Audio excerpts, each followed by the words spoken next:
Since most marquetry work consists of putting small pieces of veneer together to create a larger image, you don't have to have large sheets of veneer to start with, which means you can get some pretty cool material from some places that you've probably overlooked in the past. So I'm working on this commission. This is just part of it, and it is a reproduction of an original artwork.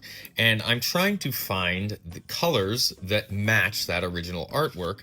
And in doing that, I went through my stacks of wood and remembered that a couple weeks ago, a student left me a couple half branches of some pretty interesting material. This is some yew, and you can see here I went ahead and took one of these and just slabbed it up and ended up with 3 sheets of veneer here. Now, I don't need this. What I ended up doing was taking another thing he left me, which was a branch of this staghorn sumac, and you can see I slabbed this up too. And the cool thing about this, as you can see, it goes from flats on material where those growth rings are intersecting the face at a very low angle.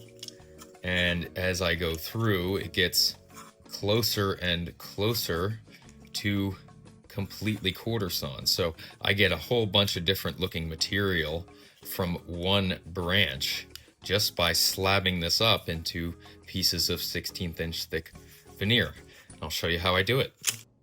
Now, when I'm starting off with one of these branches, the face that I'm going to be resawing off is not exactly flat. There's usually bandsaw marks and slight deviations here and there.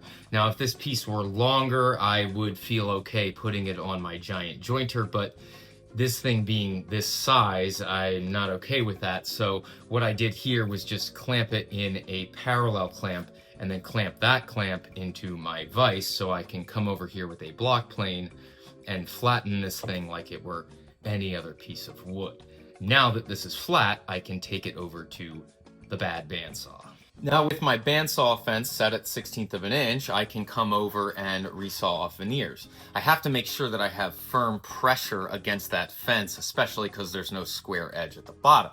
Now I could do that with my hand, but that's terrifying.